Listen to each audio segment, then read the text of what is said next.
Hi, my name is Patricia Smucker, and welcome to Patricia Smucker Explains Mental Health. This webinar is about dating, and you might think, well, what does dating have to do with mental health? But what I've noticed in my private practice, I'm a licensed clinical social worker and I practice in New York, is that over the last several years, clients were coming in with help, not so much with dating, but with wanting a relationship. And because dating has become something we do on the internet with the apps, there was a whole new way to experience dating in order to have a relationship. So I'm more of a relationship expert than a dating expert. I'm certainly not a dating coach. But as a relationship expert, I've helped many clients be able to form long-lasting, satisfying relationships using the apps. So the problem with the apps is that we just meet people when we go on a date without having any context for them. When I dated in the 1980s, and that was the last time I was on a date, we would meet each other at work, through friends, in other social settings, and by the time we went out together, there had been several conversations. We would know so much about the other person before we even experienced a date. So now when you meet someone on an app and you set up a date, what you're experiencing is more like what I experience when a new client comes into the office and I'm making an assessment. Because we have to learn how to figure out who's right for us and who isn't. And that's what I want to talk to you about today. What kind of assessment is needed when you're on a date and your goal is to have a relationship. As a therapist, I explain to my clients what a relationship is. Because some people go on the apps and they're not so much looking to have a relationship as they are looking to have some fun, excitement, get an ego boost to see how many people like them. And I consider that more of a transaction. So when you're going on a date, you're going to rule out those people. A transaction is like you do for me, I do for you. A quid pro quo, right? If using legal terms. And you can have that in a marriage or a relationship. You can look for somebody that makes a lot of money, has some kind of status, is, renowned among your friends or community, but that's not relational. So a relationship exists between two people, and those people experience a connection on an emotional level. When we look at a transaction, we're looking at behavior. But when we experience the connection, and we can feel a connection, it's two people's feelings coming together, connecting. I'm a cognitive behavioral therapist, and CBT, which has a triangle, thoughts, feelings, behavior. And if you look up the CBT triangle, you'll see that we make a distinction between thoughts, feelings, and behavior. And in cognitive behavioral therapy, each of us is a triangle. So I have my own thoughts, feelings, and behavior. You have your own thoughts, feelings, and behavior. And that's an important concept to understand when you're on a date. Because what we're really doing is getting to know this other person through the triangle. Listening to the thoughts, picking up on the feelings, observing the behaviors, just like I would do in an initial intake in a therapy session. So when two triangles come together, and the goal is assessing the person to see who's right for me relationally, what we're really doing is observing and listening for the characteristics of the person, the qualities in that person, to see if they're relational. Truth be told, not everybody on earth has relational qualities. In the research, 25% of people are not able to connect on an emotional level the way I'm describing to you today. So when you're assessing, even when you're out socializing, keep that in mind. I do more than half my sessions a week explaining to people the reasons they can't connect to their boss, to their friend, to their partner. Because there is that 25% out there who can't form an emotional connection. And with those people, we have transactions. So in business, when we show up for work and I do my job and I get paid, that's a transaction. And transactions are actually easier to navigate when we keep our emotions out of it. But when we're going on a date to look for that emotional connection so that we can have a relationship, that's a whole other way to think. Now, all relationships have transactions. I do the laundry, my husband empties the dishwasher, right? That's a transaction. I'll be mad at him if he doesn't empty the dishwasher. He'll be mad at me if I don't do the laundry. Not really, he doesn't even think about it. But we have those kinds of transactions in our relationships. We don't want our relationships to be purely transactional. That's when you get that empty feeling, when you feel lonely. And people say this all the time. They can be with someone and feel lonely or alone because they're not getting the emotional connection, which we also call in therapy emotional intimacy. Physical intimacy we all know about, but the emotional intimacy we can feel, but we don't have a way to conceptualize it, to understand what we're feeling and what these feelings are about. And that's what I teach people to do when they're dating on the apps for a relationship. So there are qualities or functions of a relationship that are not necessary in a transaction. In a transaction, remember, if you look at the CBT triangle, we're only looking at the one angle, behavior. But in a relationship, all three angles matter. We're looking at how we feel, what the other person thinks, and most importantly, if we're being understood, if our emotions are being understood by another person, and we have to be able to reciprocate that. It can't be one way. Therapy kind of skews our perception of relationships because in a session, I'm doing all of the understanding. I'm not sharing myself. But when my clients go out there, so for therapy, it's easy, right? They know what they're going to get. They're going to be understood. They're going to receive an empathic response. But they have to learn to not only assess that on a date, but be able to figure out how they show up in that way. I had a client who was getting friend zoned, and he couldn't figure out why, and he was so scared to date. He was older. He didn't have a lot of experience in any kinds of relationships, adult to adult after he grew up. And what he realized was the fear that he felt in regard to that emotional intimacy was sending a message that we're just going to be friends. And so he was getting, the old shtick, let's just be friends. I like you, I don't feel the vibe, let's just be friends. And when he faced that fear and was able to send out the energy of attraction and appeal, he found somebody. So in therapy, we explore all of that, but let's talk about relational qualities. Because all of our transactions and our relationships exist through communication. We're communicating with each other. A transaction, the focus of the communication is on behavior. But in a relationship, the focus is on what's going on inside of us, our internal experience. And we look for certain qualities. Remember, we're looking at the cognitive behavioral triangle as a person, and we're listening and experiencing that person, looking for the qualities that are relational. So a relational quality is honesty.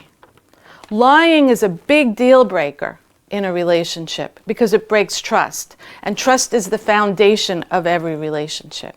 And trust is never automatically given. I think many people think that, okay, just trust everybody until they prove themselves untrustworthy. And you can think that, but it's a delusion because our brains function emotionally, and our emotional brain, which is right behind our nose, is always assessing people for their consistency to see who we can trust. And when we feel the trust, it feels comfortable. And until it's there, we feel some form of fear or anxiety, which is what, social phobias are about and why people drink when they have to socialize, because we're not used to understanding that feeling as an assessment of being able to trust another person. So when people are honest, when their words and their actions add up. When you hear a story and then the next time you go on the date with a person, the story matches the one that you heard the first time. That's when you hear that consistency, that honesty, where trust starts to develop. And we're listening for that, but I want to make you aware of the need to listen for that. Because clients come in all the time and tell me, oh, this is so stupid, this is so petty. And they'll say, well, he said he was, at the movies with his friend, but he was really at a restaurant. So, yes, it's a small, difference, but a lie is a big deal. And that inconsistency is a red flag. So you want to listen for honesty. You want to listen for direct communication. I'll tell you one of the keys of being a therapist. Some people communicate vaguely. We call it word salad, like mumbo jumbo. We don't know what they're saying. That's a red flag. I don't want to go into the whole science behind it, but what I've learned as a therapist is when I feel confused, it's not because I can't understand. The client's being confusing. And I stop the session and I go back to the last time the conversation was clear to me, and we go over it again. And that's a technique you can use on dating, because vague communication is a sign of somebody that's transactional, not relational. And then we always blame ourselves and think we don't understand, when really it's the other person's inability to communicate, which turns out to be a deficiency in their ability to connect emotionally. Okay, so we have honesty, we have direct communication, and another quality that our feeling brain is assessing, and I want you to be aware of when you're on a date, is how free you feel to be yourself. And this is a quality that people assess for, or at least report back later, where they'll say, I knew that was the right person because I felt comfortable on the first date. And that comfort is the freedom to be yourself, that you're being accepted by another person. And we communicate that acceptance in many different ways. You can get very particular and figure out how you're being received, but we all know emotionally when we're free to be ourselves. And when someone is communicating something other than that, when they're communicating an expectation that we have to live up to, or a behavior that we have to comply with, that's not freedom. And we experience that as anxiety. So if you notice, we're feeling anxiety, which is one familiar feeling, but the reasons that we feel it are different. And those reasons matter. When I'm working with a client and they're going on a date and we're learning how to assess all these different people to see who's right for a long-term committed relationship, which is, the clients who come to me, that's what they're looking for. I teach them to know their own feeling states, to be able to label their own feelings. So merely feeling anxious isn't a reason to pass somebody up. What if the anxiety is there for some other reason, like this is new to me, right? Or what if the anxiety is there because I'm scared of intimacy, fear of that emotional connection, which also happens. And that's where therapy becomes really helpful, because we're not only labeling our feeling, we're learning to label the feelings so we can think about it. Our thoughts come from higher up in our brain, our neocortex behind our forehead. So this is the feeling brain and this is the thinking brain. And what you learn in cognitive behavioral therapy is a way to think about your feelings so you understand them. Because just like any therapist, when you're on a date, assessing somebody for a long-term, committed, more traditional relationship, your feelings are playing a big part of that. We learn to assess our feelings as therapists, and my clients have learned to use their feelings to determine what kind of person they can enter into a long-term relationship. So the relational qualities: honesty, freedom, direct communication, being able to be open, being able to be honest. Another quality that we look for, the one that really builds trust, right? Because when we're in a long-term committed traditional relationship, we're also looking for someone who's willing to be monogamous. And of course, we have to be willing. Whatever we're looking for in another, that's what we're willing to give. And I make sure the clients know what a long-term committed relationship looks like so that they're prepared to be that for another person. Faithfulness, somebody who's going to be loyal to us, somebody that we can trust to have our back. That's a big one. People mention that a lot. You know, to know that your partner is there for you no matter what. The way that's assessed on a date is really simple, but it's such small, petty reasons people tend to pass them by. We call that keeping agreements.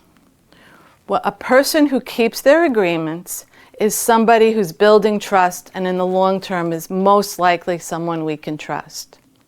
So, if we set the date at 5 o'clock and we go on several dates, and every time our date shows up at 5:15, technically the date kept an agreement. There is a consistency around the time of 5 o'clock, right? But if you set the time and you show up, and this happened to one of my clients several times, same guy, she showed up, he always had a good reason, but he was an hour and a half late.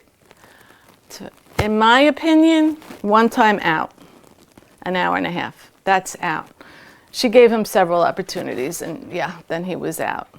So keeping agreements is where our feeling brain is measuring other people's speech and behavior for their consistency, for a match. And there's no situation that's too small. If I told you that, I went to Paris last summer, and then the next time I see you, I said, I was in Rome. Stop the conversation and say, well, last time you told me it was Paris. You want what I'm telling you, the narrative that I'm expressing to you, the way I'm showing up, you want that to add up. And over time, that's how trust exists, is built, is strengthened. Most people engage in a long-term relationship way before there's enough trust, because technically for our brains, it takes about 2 years of being with someone consistently and that person behaving consistently for us to have the kind of trust that our feeling brain is looking for. So in that regard, it's always a risk. And there's no amount of skill or assessment that's going to eliminate risk. And that's another reason why there's anxiety. And the people who are willing to take the risk and to go out and to commit most likely end up in long-term relationships. I did have a client once who decided that she did not want somebody relational. She liked an alpha male, somebody that took charge, which I pointed out would really be a controlling person, and controlling is not relational. But she said that's what she was attracted to and that's what she wanted. And I helped her assess for that. It didn't take long. She met a really good-looking, wealthy, fun guy. And they were together for a long time, years. And she enjoyed it initially, but it didn't go the long term. So when we're assessing for relational qualities, these are the qualities that can go into the decades, right? If you're looking for a traditional relationship, till death do us part, you need relational qualities. If you're looking for a good time, if you're looking to travel, I had a client once who dated someone with a private plane and had a lot of fun for 2 years, but there was no relational qualities. But just know that you're looking for that, so that when it runs its course, you're not brokenhearted, because you know that you assessed for something more transactional. And a relationship is something other than that. So the qualities that we're looking for in a relationship: to be free to be ourselves, to be free to be open and direct and honest, to be trustworthy and to sense the trustworthiness in the other. And when we're experiencing someone like that, we also want to be able to know that that person experiences us that way. And there are signs, we read behavioral signs to see if somebody's enjoying our company or not. But the fastest way is to ask. And what the apps on the internet have done is really taken romance out of the initial dating process. And it's sad to say, I know everybody has their imaginary love story that they want to live, and more often than not, that's what the movies are about. And it's fun and exciting, but that romantic falling in love experience, if you haven't heard this before, I'm sorry to be the first one to tell you, it's a delusion. There really is no such experience neurologically as falling in love. What we're doing is creating a really close connection and attachment that will last for a short period of time. And the word love has many meanings in English, but the love that I'm talking about, that would be the essence of a relationship, that would connect two people over time, not years, but decades, depending on your age, right? A lot of my clients are in their 30s and 40s, so they have a lot more time.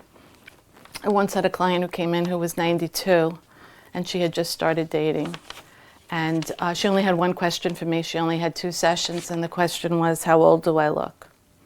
So, transaction. But she had had a long-term, satisfying marriage up until that point.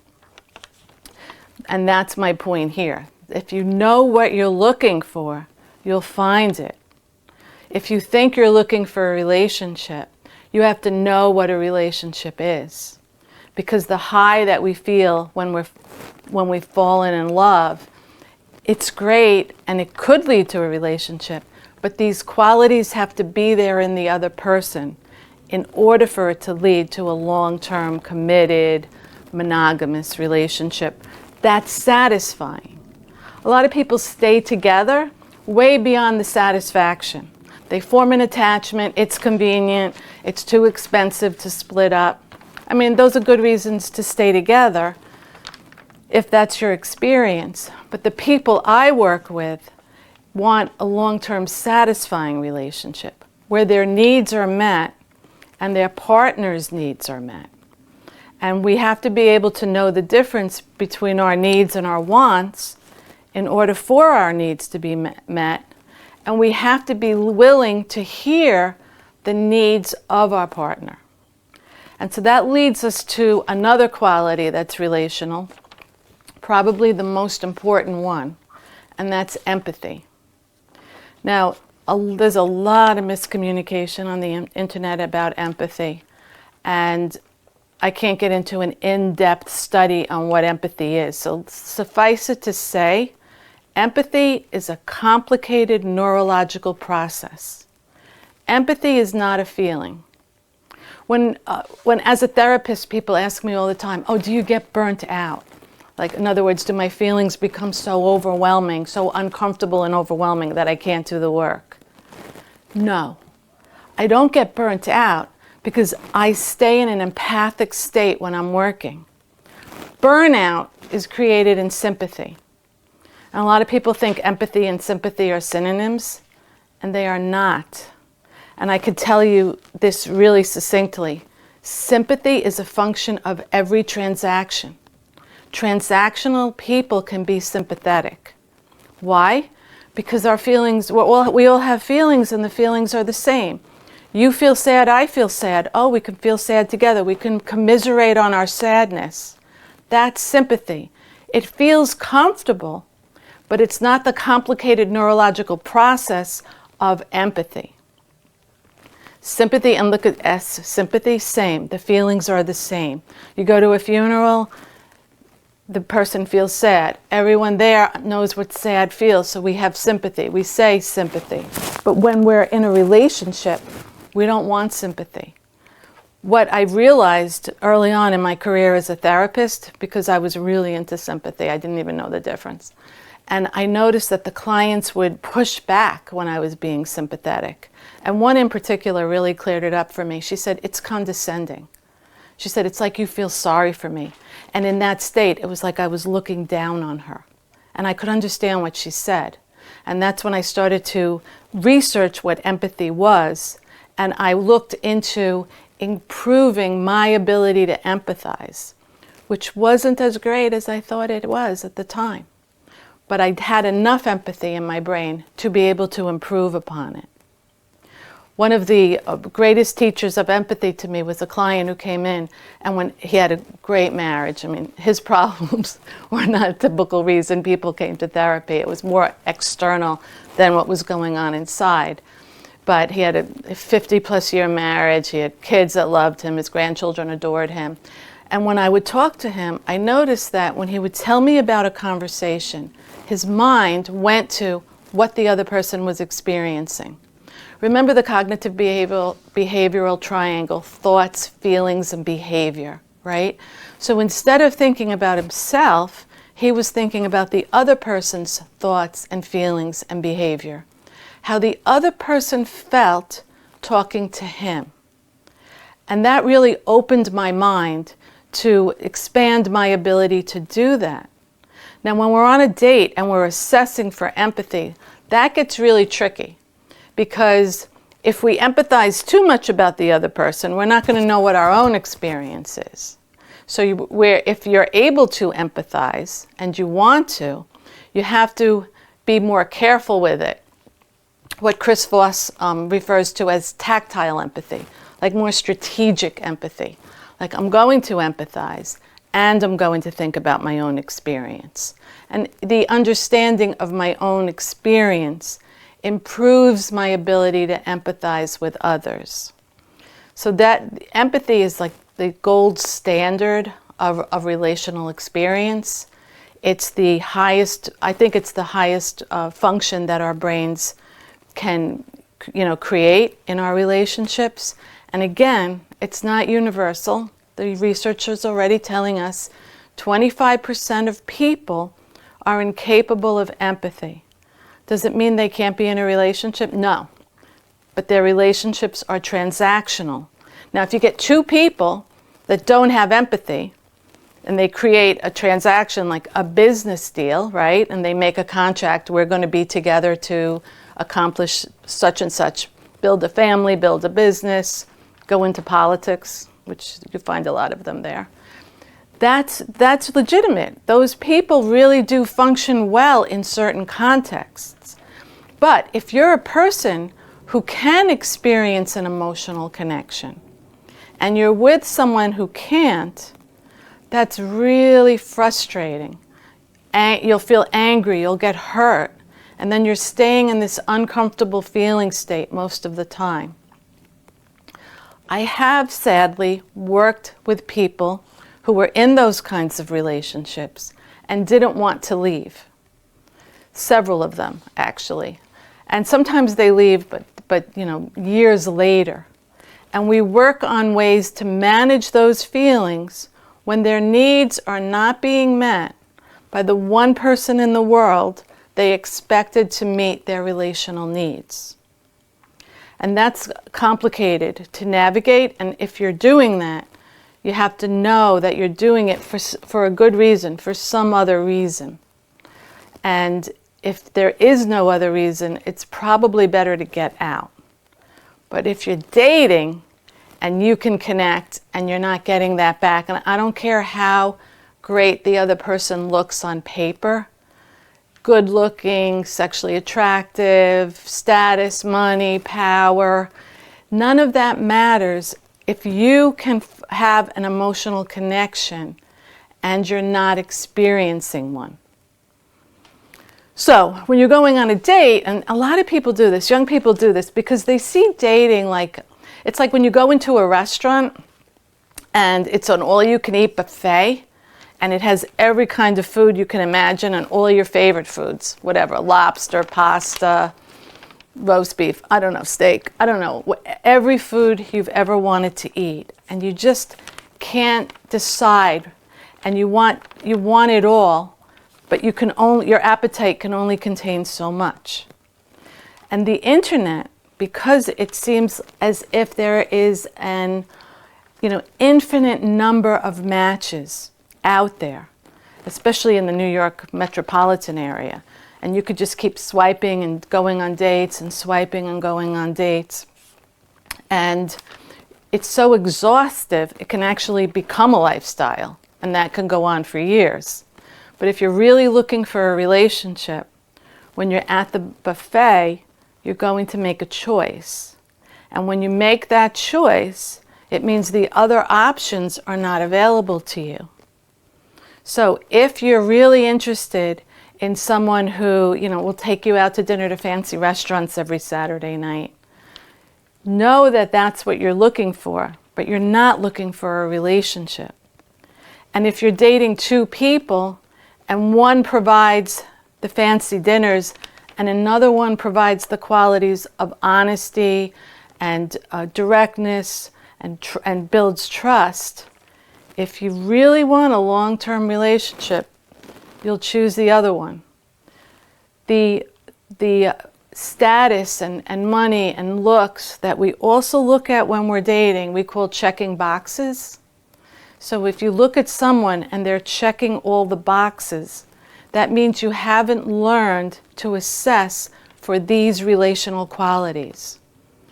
And it gets complicated and emotional to be able to give up what we think we want for the connection, the comfort of the connection, the loyalty, the ability to trust that your partner has your back.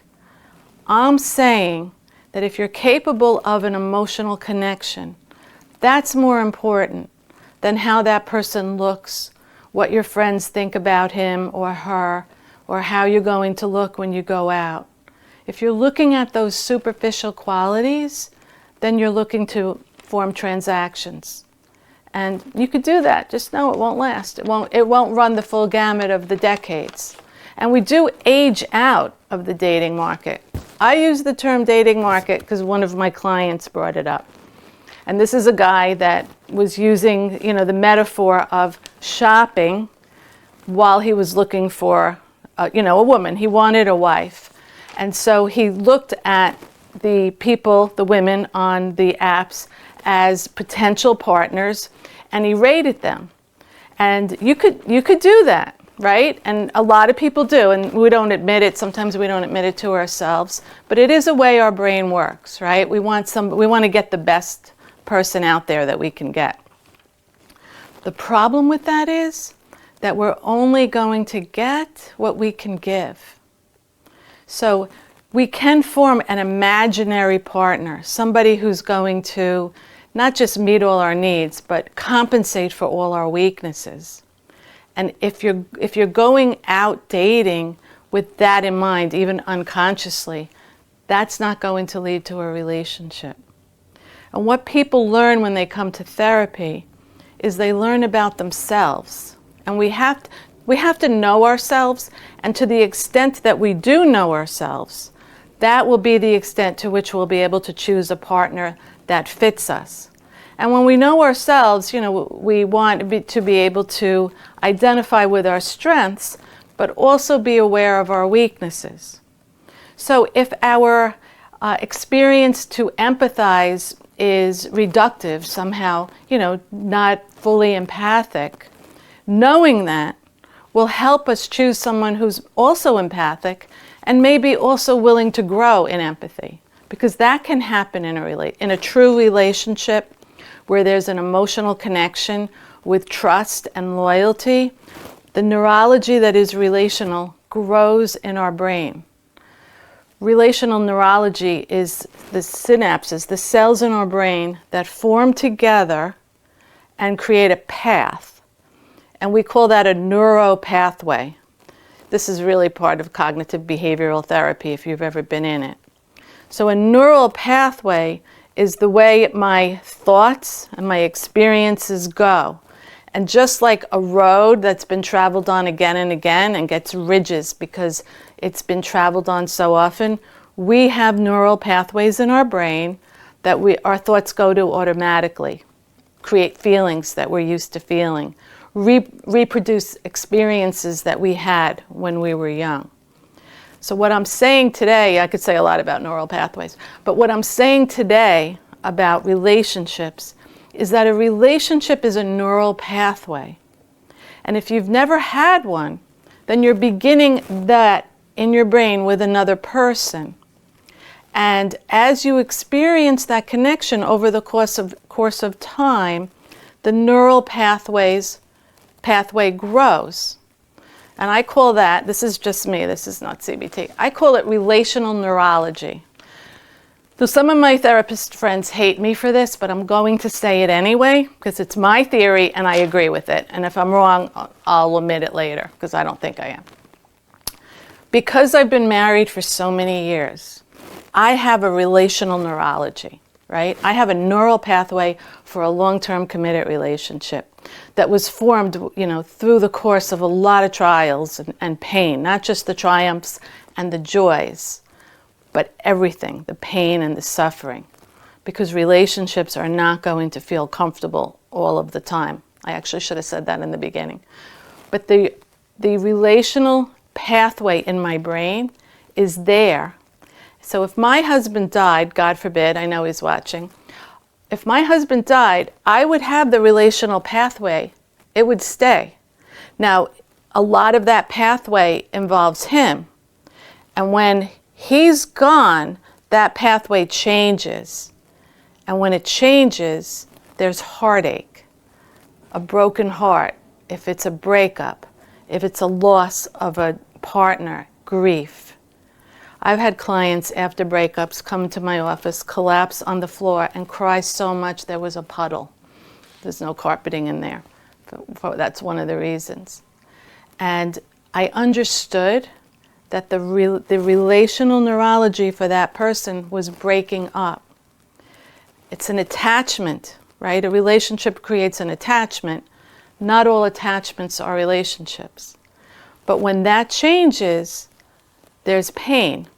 And that's what grief is. It takes us through the change in that neurology until we can live with the loss. But the relational pathway would still be there. And so if I went out on the dating market, I already have the pathway. And if I met someone who also did, and you see this all the time, people get together quickly because they have the relational pathway. But I work with people in their 40s and 50s and 60s, and other than that woman who was 90, really not much older than that, who still need to develop a relational pathway. And what therapy was designed to do, one of its origins initially, was there to develop the relational pathway with the therapist, so that we had some sense of what it's like to open up and trust somebody. And the only trick to that is in dating is we have to be able to be that for another person. So it's not as comfortable as therapy. So when you decide you want to be in a relationship and you find someone who is relational and you decide to make that commitment and experience an emotional connection together over time, that's what's happening in your brain. And if you can really stick to it, and this is one of my other theories that a lot of people don't agree with, but I think I'm right, it takes at least 10 years. Because we're so busy and society keeps going at such a fast pace, we need to experience this other person over the course of time. And if we're connected over the course of time, the connection gets stronger and stronger and feels more comfortable. But there will be bumps in the road.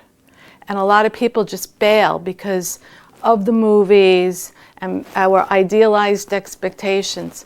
We think that a relationship is only going to bring comfort and security and pleasure. And when it doesn't, we move on. And that's not what a relationship is. So when you're going there, when you're dating on the apps, the beauty of the apps is once you know this, that it's impossible not to meet somebody. Because the numbers are almost infinite, all you need to do is to stick to the process. And many clients who have come in, that's been the majority of my role, is when they wanted to give up, to just encourage them to keep going. I had one client who would take breaks like a year and a half. It took her 15 years to meet someone. Now she's married, happily married, and living her best life. But she slowed down the process by taking breaks. That was her decision. The ability to keep going. And a date is a one-to-one meetup. It's not a texting's out. It has to be in person. During COVID, I made an exception with Zoom, but I didn't see the same results. So now I'm back to an in-person meetup. It doesn't have to be more than 10 or 15 minutes. But if you're willing to do that 200 times, I guarantee you, you will find somebody that you can be in a relationship with. And that 200 number is important because we're playing the long game here. We need the perception of the long game because those dating experiences are fraught with uncomfortable feelings.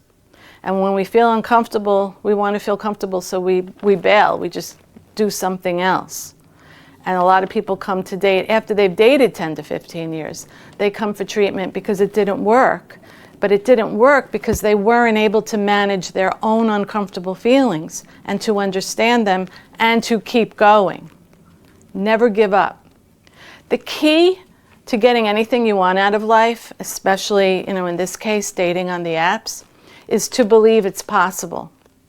The mindset, which we talk about today, a closed mindset or an open mindset, the mindset is very important. Because if I believe there's no one out there, everyone's a creep, no one's good enough, and I hear this all the time, then that's all I'm going to see. That's what I'm going to find. Now, of course, you're going to see and find a lot of that, right? There's going to be 200 people, up to 200 people that you're going to pass over to find somebody that you want to be with. But if you believe that you can find that person, you'll keep going. If you get discouraged and conclude, which is a decision, not a feeling, that it's impossible, then you won't keep going. You won't be able to manage the emotional discomfort. I call it the emotional roller coaster that we have to go through to find somebody on these dating apps. So it's not the romance that it used to be. We don't need to fall in love. It's nice, but not necessary. Those, romantic, euphoric experiences where the neurotransmitter of oxytocin floods our brain and we only see the other person as perfect and we can only see the happiness that's going to happen in the years to come. Not necessary. Fun, not necessary. And it's not predictive of the outcome.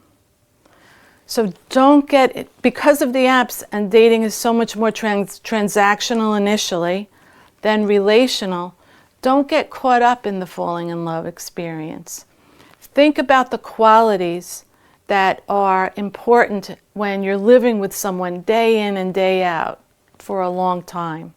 After 42 years with my husband and all of the qualities that I live with and I love, the two that I could never give up and I would look for if I ever had to date again are his consideration and kindness. And I overlooked those for years, took them for granted.